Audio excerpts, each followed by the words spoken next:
Hello everybody, hope all is well. I want to go over this past week's Parsha, Parshat Korach.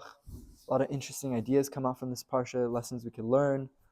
So let's start with this. So Korach, he's one of the people who left with the Jews when they left Egypt. Korach, there's a lot of things about this man. He was a multi-billionaire. He was the treasure of the Pharaoh. He came from one of the best family lineages. He came from, the tribe of Levi. He was actually Moses' cousin. He was Moshe Rabbeinu's cousin. And, a guy who has everything going for him. He has money, he has family lineage, he has whatever, he has everything, But if you have money, particularly with money, you need power. Meaning what? A lot of people are very, very wealthy. It's not enough for them to be wealthy and have zero power. They need to have some kind of power. So Korach, he was very wealthy, but he really had no political or power. So what happened? Korach, he sees his cousin Moses is, like the president of, of the Jewish people, yeah, and the leader. And then his brother Aharon is the chief priest, he's the chief rabbi. So Moshe, Aharon, his cousins have leaders of position. And then what happened to be another one of his cousins ended up getting another position, a political position. And what happened? Korach, he sees, look, I'm such a wealthy guy and I don't have any power. And he got jealous. He got jealous of everybody else. And what did he decide to do? He decided, okay, I want to also get a position of power, So he started challenging Moshe and Aharon. And like a lot of politicians, whenever they have their own personal agendas, and instead of saying, I want this for myself, I want a power, it's not fair to me, they make it about the people. So what did Korach do? Korach basically goes to Moses and Aaron and says, guys, all the Jewish people are holy. We're all holy. We're all equal. We all were on Mount Sinai. We all spoke to God. Why is it fair that you and Moses, you and Aaron are the guys who are leading the country? It's not fair. We should all be. There shouldn't be any really leadership. We're all equal. It should be fair and square. In a sense, communism. That's how communism started. Let us all be equal. But really, the people who started communism, they didn't care about equality. They just made that as a show about the people so they could put themselves in power. That's what Korach did. So Korach started challenging him. Moses, he got 250,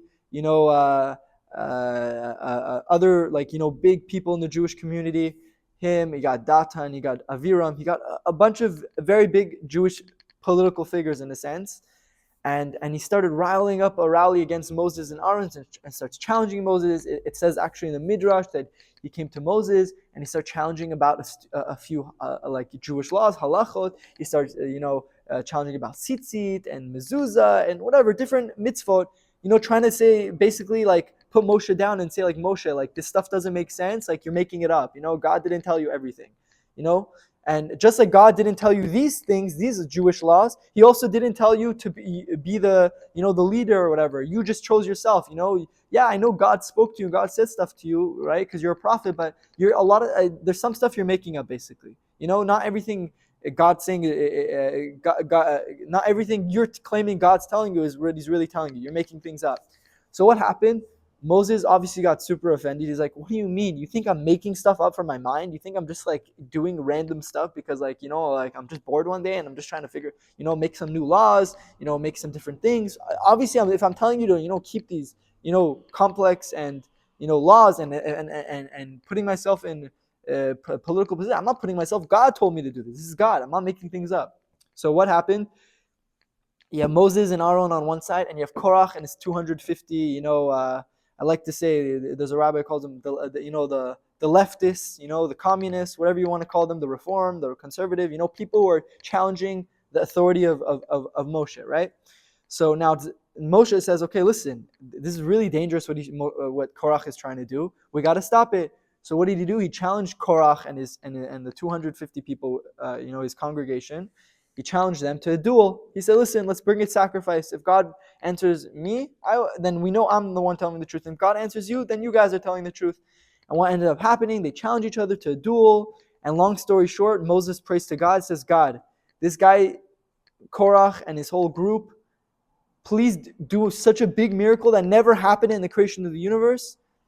From the moment that you created the universe, make such a miracle that everyone knows that I'm right.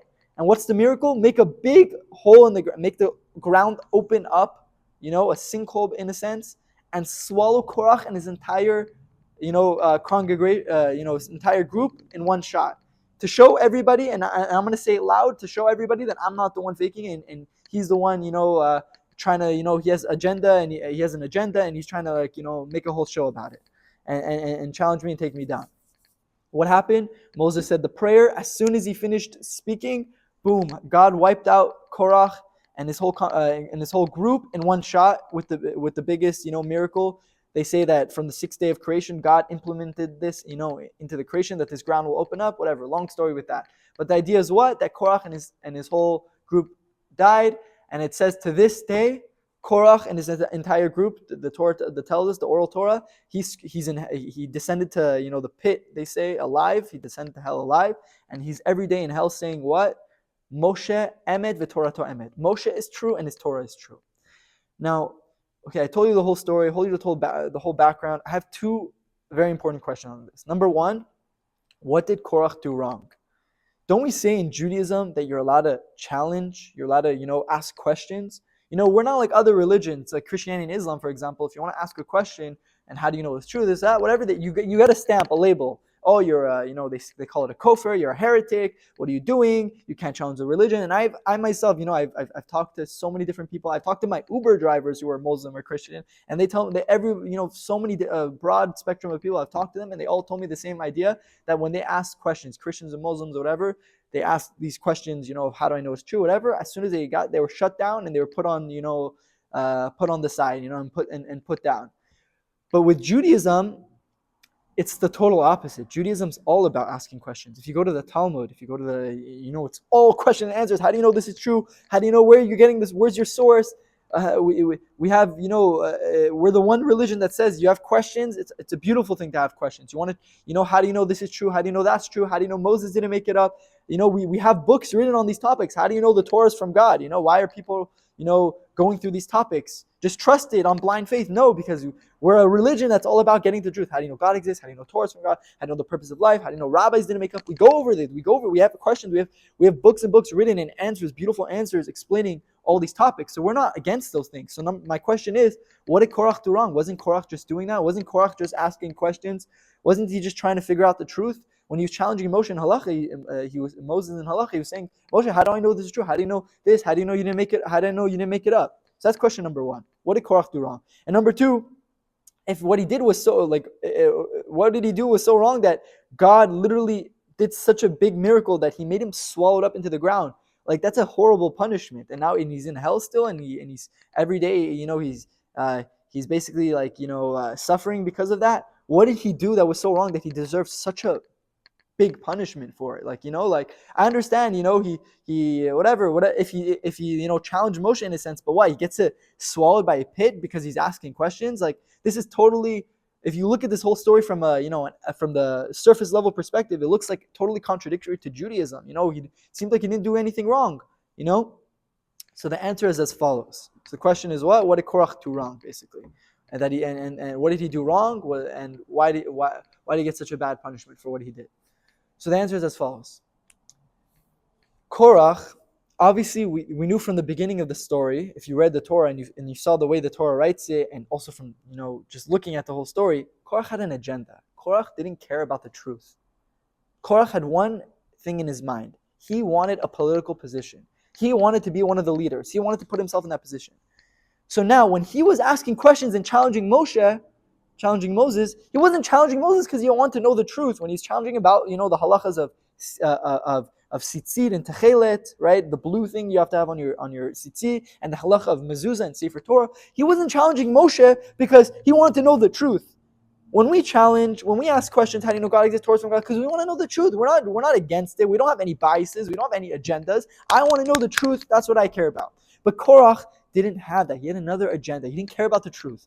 His agenda was, I want a political position. And how am I going to get that political position? By putting down Moshe and Aharon, putting them down, making everyone know that they're making things up, they're faking it, trying to make everyone question them. And if everyone questions Moses and Aharon, I will get my way up and I'll get a political position because, I'm the one challenging them. I'm the one putting everything together. I'm the one behind everything, right? And that was his way. So that was the problem. That was the whole issue, and that was what he did was so wrong. Now, his goal was what? I want a political position. This is how I'm going to do. I'm going to put down the rabbis. Moshe Rabbeinu, Moses our rabbi, right? I'm going to put down the rabbis, Moses and Aharon, the chief, and that's how I'm going to get myself up. But what he did was one of the most dangerous things to ever happen, right? That's why he deserves such a big punishment. Why? Because he was about to do one of the most dangerous things in Jewish history that would have ended Judaism, and there would have been no Judaism today if Korach was successful in what he was trying to do, because with his agenda of getting a political power. I'll tell you why. Because Korach basically we know there's something called the 13 principles of Jewish faith. In order to be associated with the Jewish people, Maimonides, Rambam, right? He formulated them. Obviously, these are principles of faith we always had. He just came down and wrote it nicely and formulated it for us, but we always knew them. But the principles are what? That they're 13 principles, and they're categorized into 3 categories. Category number 1 is, the existence of God. Like God is one. God doesn't have a body or form. He created the world ex nihilo. You shouldn't worship anybody but God. And then category number 2 is what? Divinity of the Torah. That there's something called prophecy, that God speaks to human beings, that Moses is the greatest prophet, that the Torah that God gave us is divine, that every single letter Moses didn't make up, and that the Torah will never change.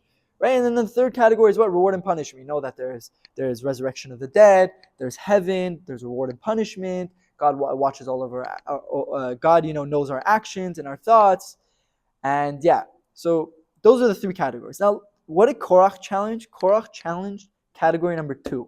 Category number 2 is what? He challenged a couple things in that category. He challenged what? The greatness of Moses' prophecy, that Moses is the greatest prophet. Every other prophet, when they spoke to God, it was all basically God communicated them in a trance state, meaning they're half awake, half asleep. It was in a dream, it was in a riddle. But Moses, why is Moses the greatest of all the prophets? Because he spoke to God face to face. Obviously, God doesn't have a face, meaning just like you speak to your friend face to face, meaning you're fully awake, you're fully conscious. Your friend is not giving you riddles and hints. It's direct conversation. That's how God spoke to Moses. Okay, obviously not literally. He didn't speak to him face to face. A lot of people make that misunderstanding. Whenever you see the Torah talk about God in human terms, God's arm, God's face, God, it's all metaphorical. God is actually, he's above space and above time. He doesn't have those things, but the Torah speaks in human language. So what? Moses was the greatest of all the prophets. He spoke to God on demand whenever he wanted. Other prophets, they needed to put themselves in a state. They need to meditate. They need to do this. They need to do that. Moses could speak to God whenever he wanted. He had the highest level of prophecy, the most clear understanding of God. Fine. So Moses is the greatest of all the prophets. So Korach challenged a few things. So one of the principles of faith is Moses is the greatest prophet. He challenged that. Number 2 is the idea of what?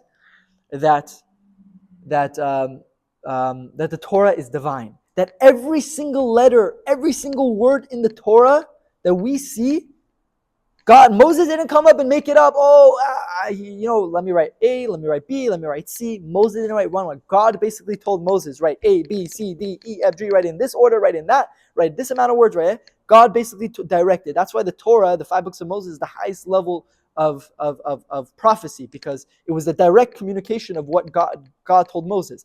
The rest of the prophets, the rest of Nevi'im and Ketuvim, Joshua, those are all divine. Those are all from God. But the prophets wrote it in their style, meaning God told them the prophecies and they wrote it in, basically it's divinely written. Okay, so the idea is what? God told them basically the idea and they wrote it in their own words according to their own language and own style, but obviously divine with God's stamp of approval on it. Okay, but the Torah was literally it wasn't in Moses' own words and terminology, like his way of speaking. It was directly what God told Moses, A, B, C, D, Aleph, Be, Gimel, Daled, Hey. Fine. Now, and not only that principle is not that only the written Torah is from God, the 5 books of Moses, right?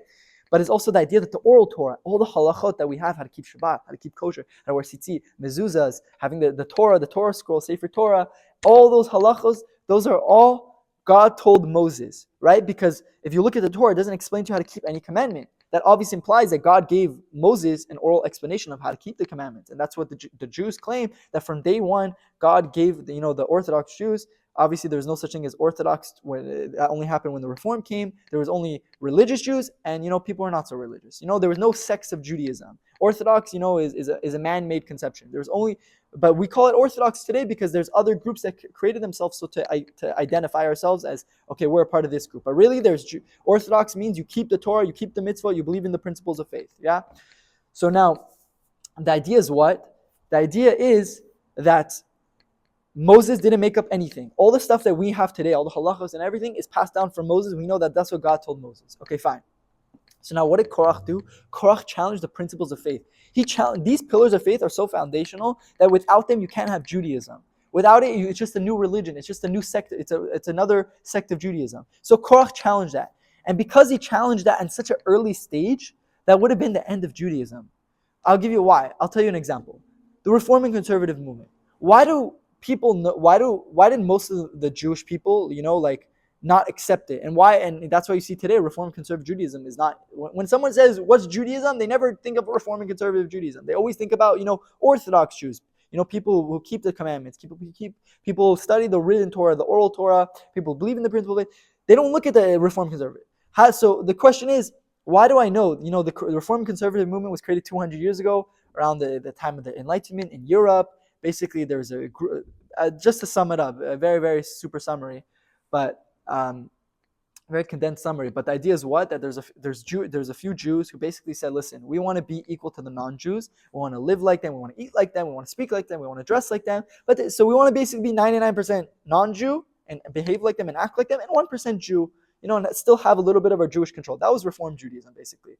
Let's eat not kosher. Let's not keep Shabbat. Let's not, barely keep the mitzvah. But okay, we have temple services once a week, or we wear our tzitzit, once a week. And basically, like a lot of beliefs in Judaism, they don't believe in. They don't believe really that the Torah is from God. Whatever, a lot of skewed, distorted, ideas of Judaism.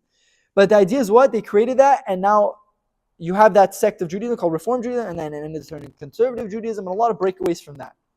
Now, me as a religious Jew, okay, as a Jew who believes in Torah and mitzvah, like I said, the word religious doesn't mean, I wear black and white, I have a beard, I have a hat. That's not religious. Religious means you're a Jew your whole goal in life is to have a relationship with God, and you use Torah and mitzvot as a means to do that. Okay, so now, me as a religious Jew, how do I know Reform and Conservative is basically man-made and it's fake, and that's not what God wants us to do? I know that because if that was a true way of Judaism, how come it took 3,000 years until it came, right? I obviously know that Reform and Judaism is a man-made thing.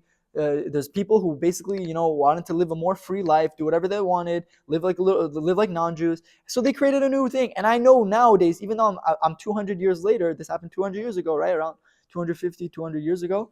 I understand that that's not legit because it just happened so late in history, and it was basically people who, we had something going for 3,000 years, and now people are saying, oh, this is the new way, and these people have no authority and nothing really substantial behind their claims. So obviously I know right away without even, putting effort into, really studying it. I mean, I looked into it, but I'm just saying, already it's not the legit way, and that's not what God wants. Fine.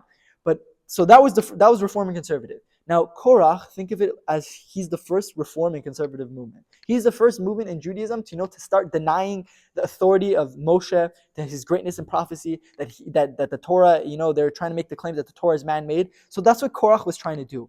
Now, if it happened 200 years ago, okay, I know it's not such a big deal. But if that happened right at the time of Moses, that would have thrown everybody off, because 3,000 years later, I would be like, okay, if Korach won, maybe there's two. Maybe Moses was faking it and Korach did. And Korach was right. But the fact that Hashem, this answers the question, what was so bad? What did he do so bad? He was about to end Judaism. If he rebelled and he won, we wouldn't have Judaism today. There would be no Judaism. We wouldn't know what it would be today, because he basically denied all the foundations of Judaism. He denied the Torah. We would have had Reform Judaism instead of 200 years ago. We would have it 3,000 years ago, and that would have been the end of Judaism. And that's why what he did was so detrimental, and that's why he got such a serious punishment. That's why, because Moses said, God, make such a miraculous punishment to show everybody I'm right. Because if you don't stop this guy now, you don't stop Korach now, that's it. Judaism is done. This whole Torah you gave, everything you did would have been for nothing. Would have been for nothing. Because now this guy challenged everything I said. You didn't put him down. You let him survive. And now he's started his own sect of Judaism. And imagine, it's like a missile. Let's say you're trying to shoot a missile, from America to, I don't know, I'm just making a random country, to Iran, right? You want to shoot a missile from there to there. But if you're 3 degrees off, from, you might think, oh, what's the big deal? I'm 3 degrees off. It's not such a big deal. But you know what? 500 miles later, that will be, instead of hitting Iran, will hit another country. Why? Because 3 degrees in the beginning, it doesn't look like a big deal, but long term, it's going to make a huge difference, So that's the same thing here. Yeah, it might not seem like a big deal. Oh, he's trying, but in the long term, there won't be any Judaism anymore, because once you lead to one change and you deny this principle, then you deny that, and you deny that, and then that's how Reform and Conservative Judaism came to be, right? That whole idea. So now we answer the questions. What did Korach do wrong? Korach basically challenged Judaism, and if we didn't, and God and Moses didn't stop him right away and do all those crazy miracles to take him out, that would have been the end of Judaism. So now we get the question, we get the whole story. I said the question, I said the answer, what he did wrong. What's the takeaway? The takeaway is what? That, there's many people who put down, rabbinical authority. They do the same thing Korach did. Rabbis are making it up. They don't know what they're saying. They're in it for the money. That's what Korach was saying. Moshe, you're in it for the political position. You want to put yourself in power. Why? With power comes money, comes other things, yeah? So what do people claim? People do the modern day Korach. So what do? They challenge the rabbinical authority. They claim they make things up. They claim they're in it for the money. These rabbis, they just want my money. And you know what? If there's rabbis like that, they're wrong. And those are not real rabbis. I'm sorry to say. Those people who are in it for the money and they're like that, it's 100% wrong, and I agree with that. But you know what? Just because you see a few crooked people doesn't mean everybody else is like that. Just because you see a few doctors who are, crooks, doesn't mean all doctors are crooks. Just because a few plumbers are crooks doesn't mean all plumbers are crooks. Same thing with rabbis. Okay, there's people, like I said, kippah is $5. Beard is free. Just because someone calls them a rabbi doesn't mean they're really a rabbi. A real rabbi, a rabbi means teacher. A true rabbi is someone who lives by the Torah, who lives by the mitzvah, who is honest, who's l'shem shemaim. Wants to have l'shem shemaim means he's doing it for the sake of God. He wants to have a relationship with God, and he brings people closer to God. That's what a rabbi is. So you see fake rabbis, okay, great. They're not real rabbis. What do you want me to tell you?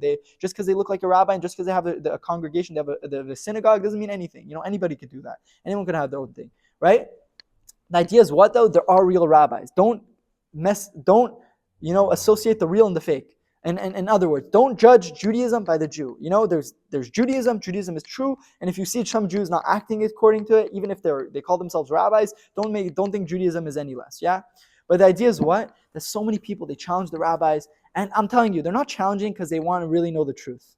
If they really want to know the truth, they'll actually read the books, they'll watch videos, they'll go into it and they'll look into the topic, and actually study. There's books written on these topics, they'll read them. I've talked to many different people, who challenge the rabbis, and really they're not challenging the rabbis because they really care about the truth. That's what I've seen from, they have an agenda like Korach, If the rabbis, if they put down the rabbinical authority, then what does that mean? I can do whatever I want.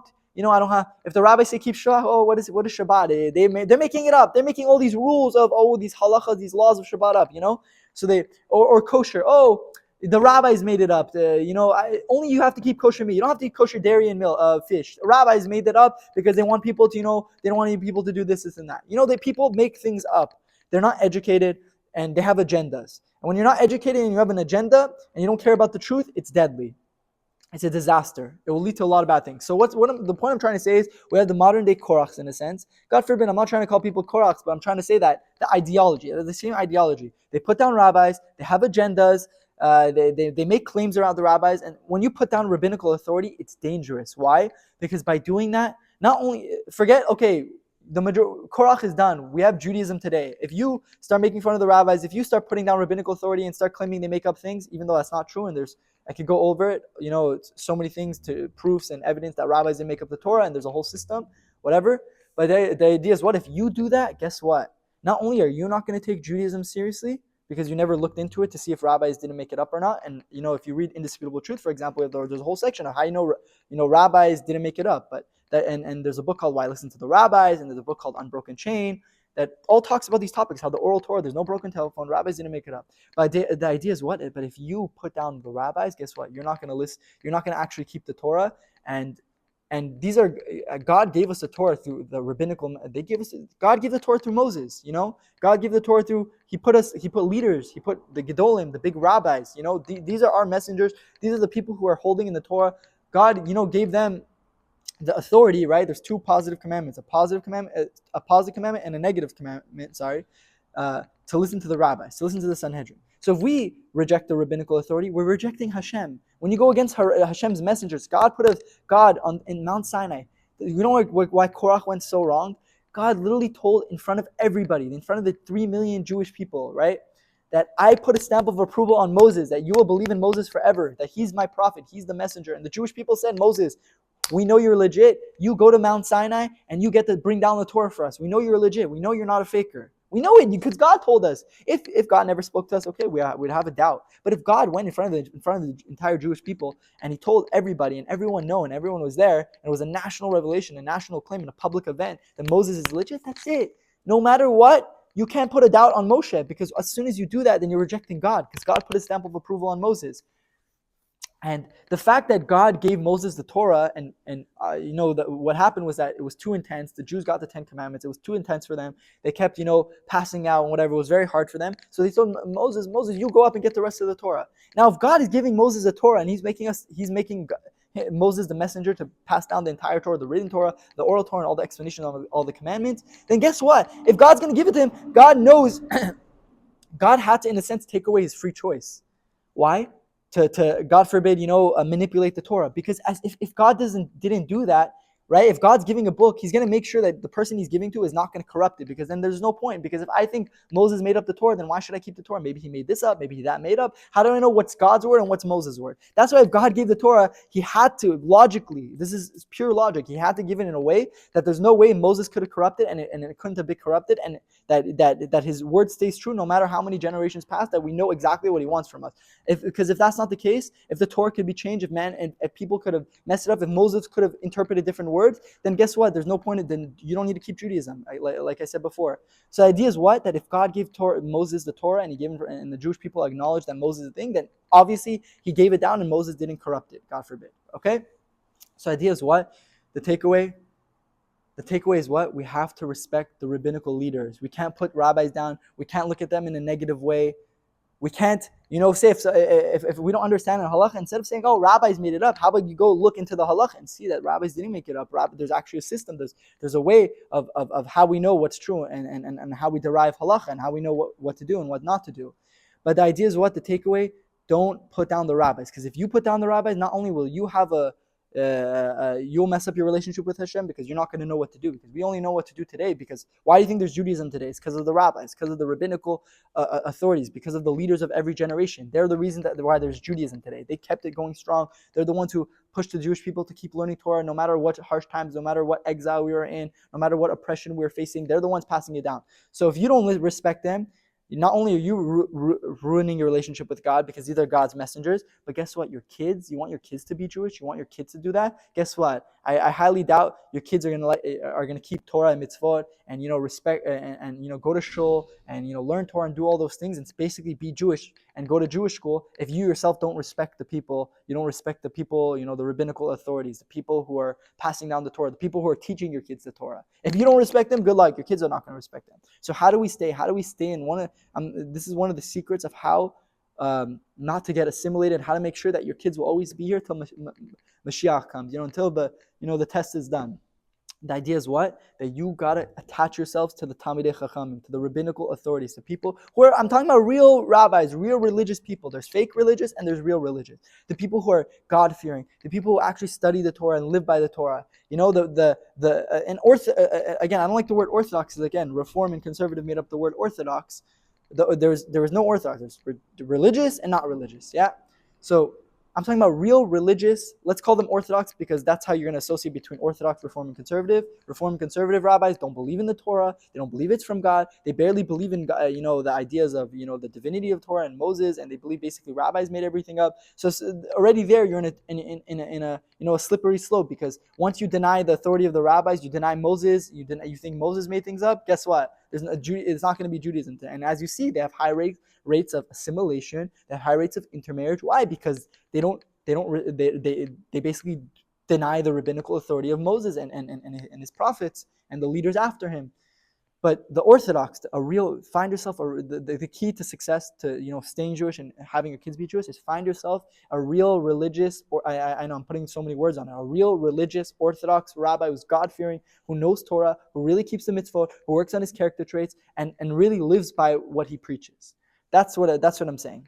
You connect yourself, respect those people. It says, the Torah says you have to attach yourself, devekut beHashem, right? It uses the word et.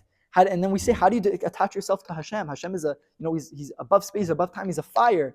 It says what? Attach yourself to his rabbis, the Talmidei Chachamim, the Torah scholars, the people, the rabbis, the real rabbis.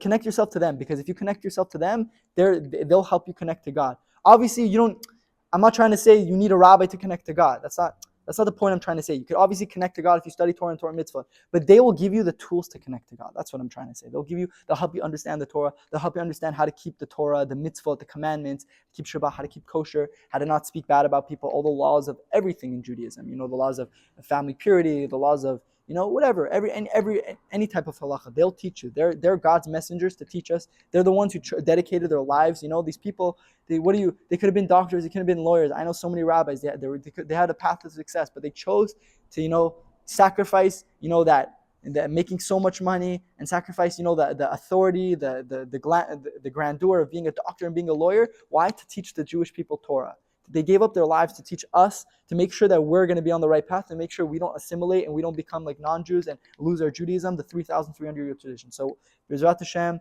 takeaway, respect the rabbis, connect yourself to the rabbis, learn Torah by them, and especially in front of your kids. And that's Bezrat Hashem. If we do that, God will bless us. God will, Bezrat Hashem, Yitbarach, Hashem will guide us in the path of Torah and mitzvot, and make sure that our kids, it's very scary, there's so much assimilation going on. But if we really do what we're supposed to do, and we have a true heart in our hearts with God, and we really want to build a relationship with Him, then God will make sure that by doing what He says, we'll be in the path, and we'll never have to worry about our kids assimilating, as long as we actually put in our effort and we try and we respect, and like the things I said before. So thank you for listening.